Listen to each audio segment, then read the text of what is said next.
नमस्कार दोस्तों, स्वागत करते हैं आप सभी का जे एच गुरु में। तो दोस्तों आज जो है कि झारखंड पुलिस परीक्षा 2024 के लिए हिंदी का एक लेक्चर लेके आए हुए हैं, जिसके अंदर में हम सभी हिंदी का अति महत्वपूर्ण प्रश्न को कंप्लीट करने वाले हैं। जो सारे सिलेक्टेड महत्वपूर्ण प्रश्न हैं आपके पेपर के लिए। अगर आप भी 2024 में तैयारी कर रहे हैं झारखंड पुलिस का, तो आप सभी के लिए ये लेक्चर और ये प्लेटफॉर्म काफ़ी महत्वपूर्ण है, क्योंकि आपको पता होगा कि यहाँ बेहतर आपको कंटेंट दिया जाता है। समय लगता है पर चीज़ें आपको सिलेक्टेड दिया जाता है, वही दिया जाता है जो एग्ज़ाम में पूछने वाला हो। तो आप सभी आज के इस लेक्चर को कंप्लीट जरूर कवर कर लीजिएगा। तो चलिए शुरू करते हैं आज के सेशन को। फ्रेंड क्लास को लाइक करके आप सभी शेयर अपने दोस्तों में ज़रूर कीजिएगा। और देखिए, आप सभी को बताना चाहते हैं, आप सभी के लिए एप्लीकेशन जो है कि लॉन्च कर दिया गया है। जे एच गुरु के नाम से प्ले स्टोर पे एप्लीकेशन आपको मिल जाएगा। वहाँ पर स्पेशल झारखंड पुलिस के लिए कोर्सेज लॉन्च कर दिया गया है, जो कि मिनिमम फी में आपको क्लासेस कंप्लीट करवाया जा रहा है। अभी ऑफर भी चल रहा है क्योंकि न्यू क्लास लॉन्च हुआ है।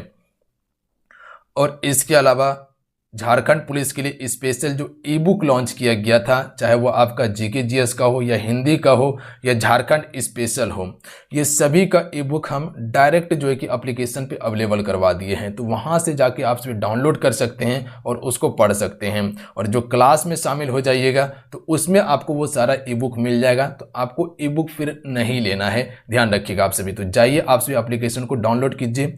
जो चैनल का नाम है वही आपका एप्लीकेशन का भी नाम है, जे एच गुरु के नाम से। तो जाके डाउनलोड कीजिए, उसके बाद रजिस्ट्रेशन करके आप सभी ज्वाइन कीजिए, अगर तैयारी को बेहतर करना चाहते हैं आप सभी तो चलिए शुरू करते हैं आज की सेशन को। आइए फर्स्ट क्वेश्चन करते हैं। पहला क्वेश्चन ये बन रहा है कि दिए गए मुहावरे का सही अर्थ वाला विकल्प कौन सा होगा। मुहावरा दिया हुआ है कि 2.5 दिन की बादशाहत का अर्थ क्या होगा, यानी कि 2.5 दिन की बादशाहत मुहावरे का अर्थ क्या हो जाएगा। अगर इन सेट में किसी भी क्वेश्चन का आंसर पता हो तो अपना आंसर आपसे नीचे कमेंट बॉक्स में जरूर बताते चलिएगा। इतना सा काम आपसे पर डे जरूर कर लिया कीजिए, नेक्स्ट लेवल तक आपका तैयारी होगा। क्योंकि आपसे को बार बार कहते हैं कि क्वेश्चन का आंसर आपसे लिखा कीजिए, क्योंकि जिस क्वेश्चन का आंसर आप लिख देते प्रॉपर वो क्वेश्चन आपको याद हो जाता है। तो इतना सा काम आप पर डे कर लिया कीजिए, देखिए आपका स्कोर जरूर बढ़ेगा। Right answer option number B हो जाएगा। थोड़े दिन की शासन शौकत, ध्यान रखिएगा आप सभी, ऑप्शन में भी बिल्कुल करेक्ट आंसर हो जाएगा। क्लियर है। कुछ आप सभी मुहावरे को याद रखिएगा जहां से क्वेश्चन आपके पेपर में पूछा जा सकता है। अगर क्वेश्चन पूछ लिया जाए अंग अंग ढीला होना का अर्थ क्या होता है, तो बहुत थक जाना इसका अर्थ होता है। आंख दिखाना का अर्थ क्या होता है, तो गुस्सा से देखना, ध्यान रखिएगा, या गुस्से से देखना। आग दिखाना का अर्थ गुस्से से देखना। अगर क्वेश्चन पूछा जाए कि आंखों में धूल झोंकना, मुहावरे का अर्थ क्या होता है, धोखा देना। अगर क्वेश्चन पूछा जाए कान भरना, मुहावरे का अर्थ क्या होता है, चुगली करना होता है, ध्यान रखिएगा आप सभी।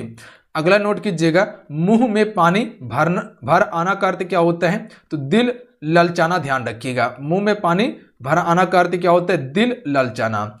अगला क्वेश्चन नोट कीजिएगा, अंगूठा दिखाना, मुहावरे का अर्थ क्या होता है, देने से साफ इनकार कर देना या समय पर धोखा देना भी होता है। अगला है ईद का चांद होना, मुहावरे का अर्थ क्या होता है, बहुत कम दिखना। अगला क्वेश्चन याद रखिएगा, नमक मिर्च लगाना का अर्थ क्या होता है, तो बहुत चढ़ा बढ़ाकर कहना, ध्यान रखिएगा। नमक मिर्च लगाना का अर्थ क्या होता है, बहुत चढ़ा बढ़ाकर कहना। अगला क्वेश्चन याद कीजिएगा आप सभी, भीगी बिल्ली बनना, मुहावरे का अर्थ क्या होता है, डर जाना। अगला क्वेश्चन नोट कर लीजिएगा, चिकना घड़ा होना का अर्थ क्या होता है, कुछ भी असर ना होना। देखिए ये मुहावरा का सिलेक्टेड क्वेश्चन है जहां से आपके पेपर में पूछा जा सकता है, तो इसे आपसे याद जरूर कर लीजिएगा। अगर एक बार में याद नहीं होता है तो 2 से 3 बार इसको जरूर कवर कर लीजिएगा, यहां से प्रश्न आपको देखने के लिए मिल सकता है। घी के दिए जलाना, मुहावरे का अर्थ क्या होता है, खुशी मनाना। अगला क्वेश्चन नोट कीजिएगा, छक्के छोड़ाना, मुहावरे का अर्थ क्या होता है, बुरी तरह से पराजित कर देना या करना। अगला है कि 4 चांद लगाना, मुहावरे का अर्थ क्या होता है, शोभा बढ़ाना। अगला है कान खाना, मुहावरे का अर्थ क्या होता है, शोर करना या परेशान करना। कान खड़ा होना के क्या अर्थ होता है, चौकन्ना होना, ध्यान रखिएगा आप सभी, चौकन्ना होना इसका सही होगा। अगला है कौवे उड़ाना, मुहावरा का अर्थ क्या होता है, घटिया काम करना, ध्यान रखिएगा आप सभी। अगला है दाल ना गलना, मुहावरे का अर्थ क्या है, बस ना चलना। अकल का दुश्मन होना, मूर्ख होना। अकल के घोड़े दौड़ना, तरह तरह के विचार आना मन में। आंख चुराना यानी छिपाना। कान कतरना, बहुत चतुर होना। अगला है कि कान पर जू तक ना रेंगना, इसका अर्थ क्या है, कुछ असर ना होना। अगला क्वेश्चन नोट कीजिएगा, कानो कान खबर ना होना, मुहावरे का अर्थ क्या होता है, बिल्कुल कुछ पता न चलना। अगला है नाक में दम करना, मुहावरे का अर्थ क्या होता है? बहुत तंग करना। अगला है मुंह की खाना, तो इसका अर्थ क्या होता है? हार मानना, ध्यान रखिएगा आप सभी। अगला है मुंह ताकना का अर्थ क्या होता है? दूसरे पर आश्रित होना। दांत खट्टे करना, मुहावरे का अर्थ क्या होता है? बुरी तरह से हारना। अगला है गले का हार होना, मुहावरे का अर्थ क्या होता है? बहुत प्यार होना। हवा से बातें करना, मुहावरे का अर्थ क्या होता है? बहुत तेज दौड़ना, ध्यान रखिएगा आप सभी। अगला क्वेश्चन नोट कर लीजिएगा, पानी पानी होना का अर्थ क्या होता है? लज्जित होना। देखिए हम थोड़ा सा फास्ट आपको इसलिए करें क्योंकि समय आपके पास कम है, कम समय में बहुत ज़्यादा चीज़ कवर करना है, ध्यान रखिएगा आप सभी। तो आप सभी एकदम बिल्कुल माइंड को फ्रेश करके एकदम बिल्कुल आप सभी फास्ट में कवर कीजिए सारा चीज़ को। आकाश में बातें करना, मुहावरा का अर्थ क्या होता है? बहुत ऊंचा होना। ये रिवाइज करने में आपको काफ़ी मदद करने वाला है, लास्ट समय में एक बार इसे जरूर देख लीजिएगा। खाक छाना, मुहावरे का अर्थ क्या होता है? दर दर भटकना। होश उड़ाना, मुहावरे का अर्थ क्या होता है? शुद्ध बुद्ध खोना। अगला है कि हवा लगाना, मुहावरे का अर्थ क्या होता है? असर ना पड़ना। खून चूसना, मुहावरे का अर्थ क्या होता है? बहुत परेशान करना। अगला है आंख मारना, मुहावरे का अर्थ क्या होता है? इशारा करना। गले का हार होना, मुहावरे का अर्थ क्या होता है? बहुत प्रिय होना। ईद का चांद होना, मुहावरे का अर्थ क्या होता है? बहुत दिनों के बाद दिखाई देना। मैदान छोड़ देना, मुहावरे का अर्थ क्या होता है? हार मान लेना। हाथ साफ करना, मुहावरे का अर्थ क्या होता है? ठगना या माला माल करना। अगला है कि आपसे बाहर ना होना का अर्थ क्या होता है? क्रोध से अपने बस में ना करना। मुंह में पानी आना, मुहावरे का अर्थ क्या होता है? दिल या मन ललचना, ध्यान रखिएगा। तो ये मुहावरा का कुछ सिलेक्टेड क्वेश्चन था, इसे आप सभी याद जरूर कर लीजिएगा, काफी आपको मदद करने वाला है पेपर में। अगला क्वेश्चन कर लेते हैं। क्वेश्चन है कि शांत रस में 9वां रस मानने वाला आचार्य को क्या कहते हैं? तो इसे उद्भट कहा जाता है, ध्यान रखिएगा। ऑप्शन में एक करेक्ट आंसर हो जाएगा, याद रहेगा। अगर क्वेश्चन पूछ लिया जाए कि शांत रस के 9वां रस को मानने वाला आचार्य को क्या कहा जाता है, तो उद्भट कहा जाता है। अगला है निम्न विकल्पों में से निर्देशानुसार वाच्य परिवर्तन का विकल्प चुनिए, यानी कि वाच्य परिवर्तन को चुनना है। वाच्य दिया हुआ है कि हम इतना नहीं चल सकते हैं, इसका भाव वाच्य क्या होगा? यानी कि भाव वाच्य बनाना है यहाँ पर कि हम इतना नहीं चल सकते हैं। तो इसका करेक्ट आंसर हो जाएगा हमसे इतना नहीं चला जाता है, ये इसका भाव वाच्य, ध्यान रखिएगा। यानी कि इसके भाव को बताया जा रहा है कि हम इतना नहीं चल सकते हैं या हमसे इतना नहीं चला जाता है। तो ऑप्शन में डी बिल्कुल करेक्ट आंसर हो जाएगा, ध्यान रखिएगा आप सभी, याद रहेगा आप सभी को। अगला क्वेश्चन देख लीजिएगा। क्वेश्चन है कि निम्नलिखित वाक्यों में से लोप चिन्ह का सही उदाहरण कौन सा है? यानी कि लोप चिन्ह आपको यहां पर बताना है। तो इस प्रकार से भी प्रश्न आपके पेपर में पूछा जा सकता है। देखिए बिल्कुल आपके एग्जाम पैटर्न पर ये प्रैक्टिस सेट आपको दिया जा रहा है। तो इसीलिए आपसे लास्ट में आपसे स्कोर बताइएगा कि 25 क्वेश्चन में आपसे कितने क्वेश्चन स्कोर कर पा रहे हैं। और फ्रेंड जितने भी जुड़े हुए आपसे क्लासेस को लाइक जरूर कीजिएगा। देखिए हम आपके लिए चाहते हैं कि बेहतर से बेहतर कंटेंट लाएं, जितना मेहनत हो सकता है उतना एफर्ट लगा के सारा कंटेंट आपके लिए तैयार करते हैं। बस आपसे क्या चाहते हैं कि सिर्फ क्लास को लाइक कर दीजिए। देखिए हम आपको 100% देते हैं, तो आपका काम क्या है? तैयारी कीजिए आप भी 100%, ध्यान रखिएगा आप सभी। और जितना आप सभी से चाहते हैं कम से कम आपसे क्लास को लाइक कर दीजिए और अपने दोस्तों में शेयर कर दीजिए, इतना सा काम आपसे जरूर कीजिएगा।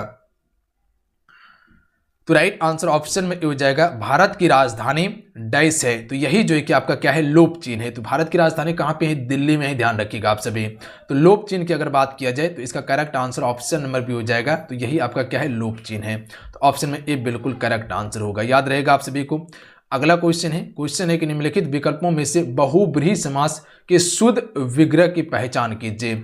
इनमें से कौन सा बहुब्रीहि समास का एक शुद्ध विग्रह है? सबसे पहले ये समझ लीजिए कि बहुब्रीहि समास कहते किसे हैं। तो आप सबको पता होगा कि इसमें ना तो प्रथम पद और ना ही अंतिम पद इसका प्रधान होता है, ध्यान रखिएगा। दोनों में से कोई भी पद इसका प्रधान नहीं होता है, यह किसी तीसरे अर्थ को संबोधित करता है। जैसे कह सकते हैं कि लंबा है उधर, अर्थात क्या होता है? गणेश होता है। या कह सकते हैं कि दशानंद, जिसका 10 आनंद है, यानी कि 10 सरबला रावण, ध्यान रखिएगा। तो ये क्या है? बहुब्रीहि समास का उदाहरण है जो अपना अर्थ छोड़कर किसी दूसरे अर्थ को बताता हो। तो इसका correct answer option number D हो जाएगा, ध्यान रखिएगा, खगेश। यानी कि खगों का इस है जो, अर्थात क्या हो जाएगा? गरुड़ हो जाएगा, ध्यान रखिएगा। खगों का इस है जो, अर्थात क्या हो जाएगा? गरुड़। यह बिल्कुल बहुब्रीहि समास का शुद्ध विग्रह होगा, ध्यान रखिएगा, यह सभी नहीं होगा। अगला क्वेश्चन देख लीजिएगा।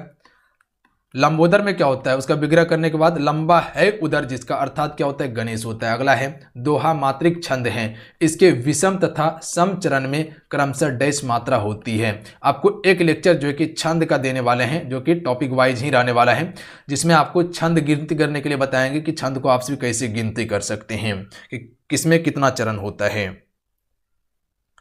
तो इसका correct answer option number B हो जाएगा, 11 और 13 होता है, ध्यान रखिएगा। अगर विषम की बात किया जाए तो विषम में 11 होता है और सम चरण में 13 होता है, ध्यान रखिएगा आप सभी। अगला क्वेश्चन है, जो किसी विषय का ज्ञाता हो उसके लिए एक शब्द होगा। कल के लेक्चर में आप सभी को अनेक शब्दों के लिए एक शब्द आपको बताए थे हम, चलिए बताइएगा आप सभी। जो विषय का ज्ञाता उसे हम सभी विशेषज्ञ कहते हैं, ध्यान रखिएगा। ऑप्शन नंबर डी बिल्कुल करेक्ट आंसर हो जाएगा। अगला है, निम्नलिखित में से अंतर का अर्थ नहीं होता है। इनमें से कौन सा एक अंतर का अर्थ नहीं होता है?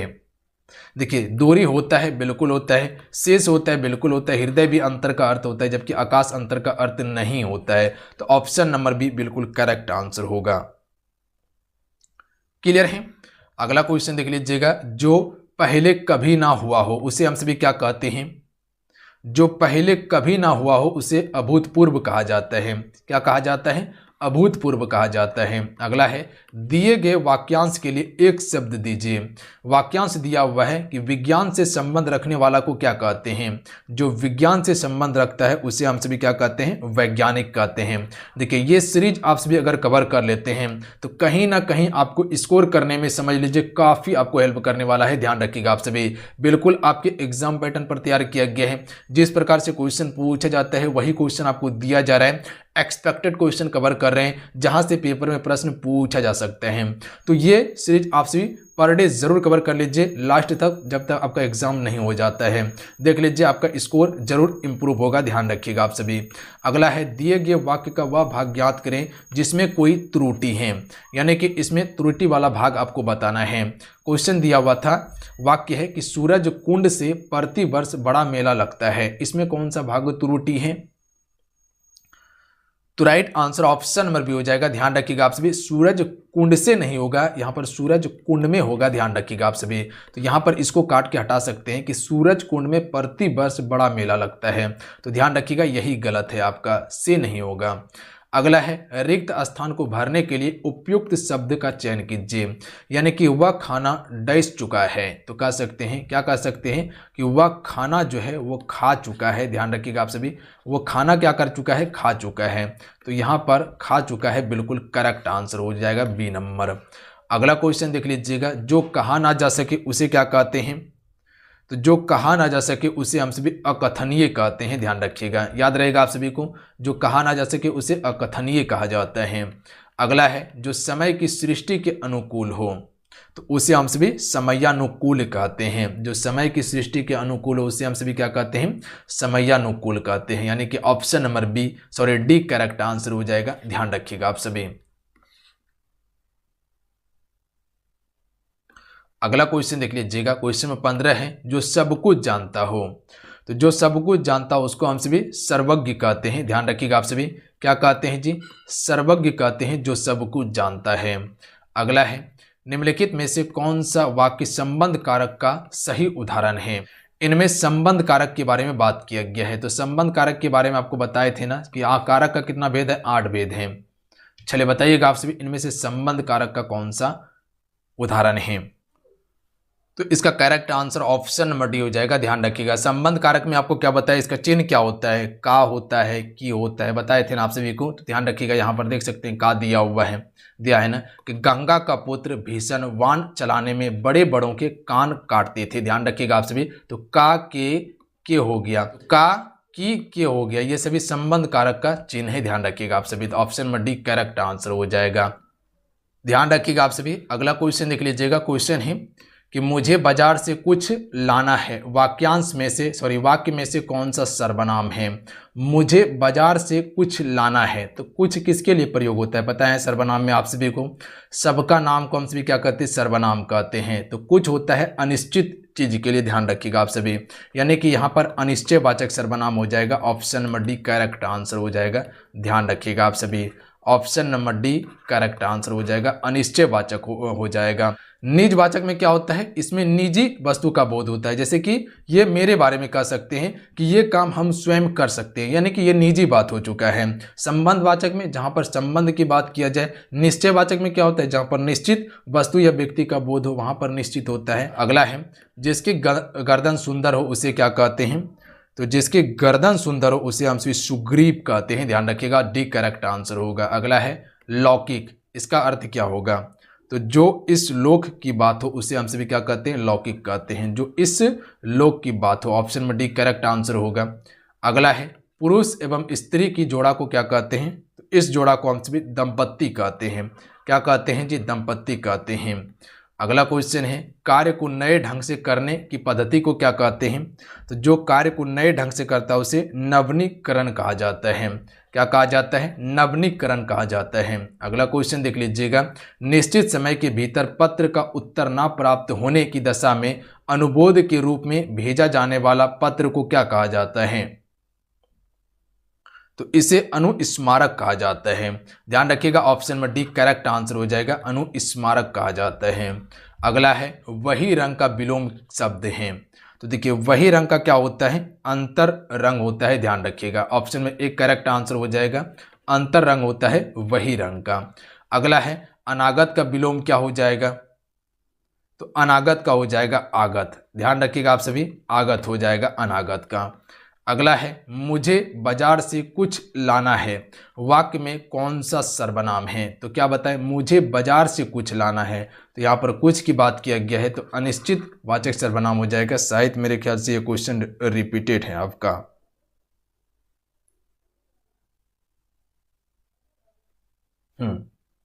बिल्कुल ये क्वेश्चन आपका रिपीट था। चलिए कोई बात नहीं है, इस क्वेश्चन का आंसर कीजिएगा आप सभी। यह क्वेश्चन आपके लिए है जिसका आंसर आपको नीचे कमेंट करके बताना है कि निम्नलिखित में से किस वाक्य में संभाव्य भविष्य काल की क्रिया का प्रयोग हुआ है। इनमें से कौन सा संभाव्य भविष्य काल की क्रिया का प्रयोग हुआ है। चार ऑप्शन आपके स्क्रीन पे दिए हुए हैं, चार ऑप्शन में आपको अपना आंसर नीचे कमेंट करके जरूर बताना है। और 25 क्वेश्चन में कितने स्कोर कर पाए नीचे कमेंट करके जरूर बताइएगा, क्योंकि एक क्वेश्चन रिपीट था आपका तो 24 क्वेश्चन ही है, तो आंसर आप सभी को बताना है कि कितना स्कोर कर पाए हैं।